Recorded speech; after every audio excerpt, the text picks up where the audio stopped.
This is American long jumper Bob Beamon on the track, about to attempt his first jump in the final of the 1968 Olympic Games in Mexico City. Beamon was a gifted athlete who discovered his talent while at reform school in New York City. Out! Oh, baby, I can see you. For this young man, it had been a long journey from the mean streets of Queens all the way to the Olympic Games. He had jumped 7 meters 34 centimeters when he was just 15 years old. Now 22, he had a personal best of 8 meters 33 centimeters, the second longest jump of all time. Unfortunately for Beamon, the joint world record holders were both competing in Mexico. Beamon's teammate and mentor, 1960 gold medalist Ralph Boston, and the Soviet star Igor Ter Ovanesyan. The 60s had seen a long jump duel between these two great athletes, setting 8 world records between them, adding 19 centimeters to the record over 8 years. So Beamon knew even his personal best might not be enough. The Olympic champion Lynn Davis was also in Mexico to defend his title.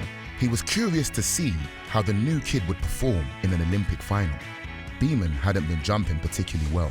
After 2 foul jumps in the qualifying round, he needed the guidance of Boston to help him to qualify for the final, achieved with a jump of 8.19 meters. Good, but not good enough to set off alarm bells among his competitors. Nervous the night before the final, Beamon's preparations were a bit out of the ordinary. You know that thing you're not supposed to do before the big day? He did it. Well, whatever works for you, Bob. Because as he stood on the track, facing his first jump of the finals, his mind was clear and his body relaxed.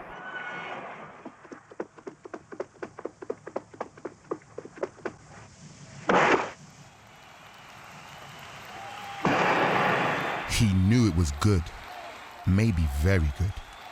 The first sign something really unusual had happened was when the official judge could not record the distance using his new high-tech recording device. The jump was literally off the scale. Yeah, you know, I couldn't really relate to that. You can relate to Bob Beamon. Oh, not Beamon. No, that judge guy with the funny hat. He has no idea what he's doing. The competition was suspended as they got the tape measure out. They had to check and recheck. It took a whole 20 minutes for them to simply measure Beamon's jump.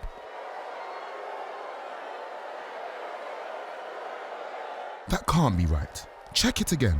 And then the distance was announced. 8 meters 90, over 29 feet. Beamon had shattered the world record by 55 centimeters. He'd beaten his own personal best by 57 centimeters. This was how Beamon reacted. Imagine how his rivals felt. The contest for the gold medal was over. The German, Klaus Beer, leapt 8.19 for silver. Boston was just behind in bronze. The Beamon jump. It became maybe the most talked about record of all time. It would have won the 2012 long jump event by 59 centimeters. A sport that had moved 19 centimeters in 8 years had leapt over the horizon in a single jump. It's the altitude, you know, that thin air. That is why he jumped so far. No, if it's the altitude, why didn't everyone jump 8 meters 90? You may have a point there, Jan.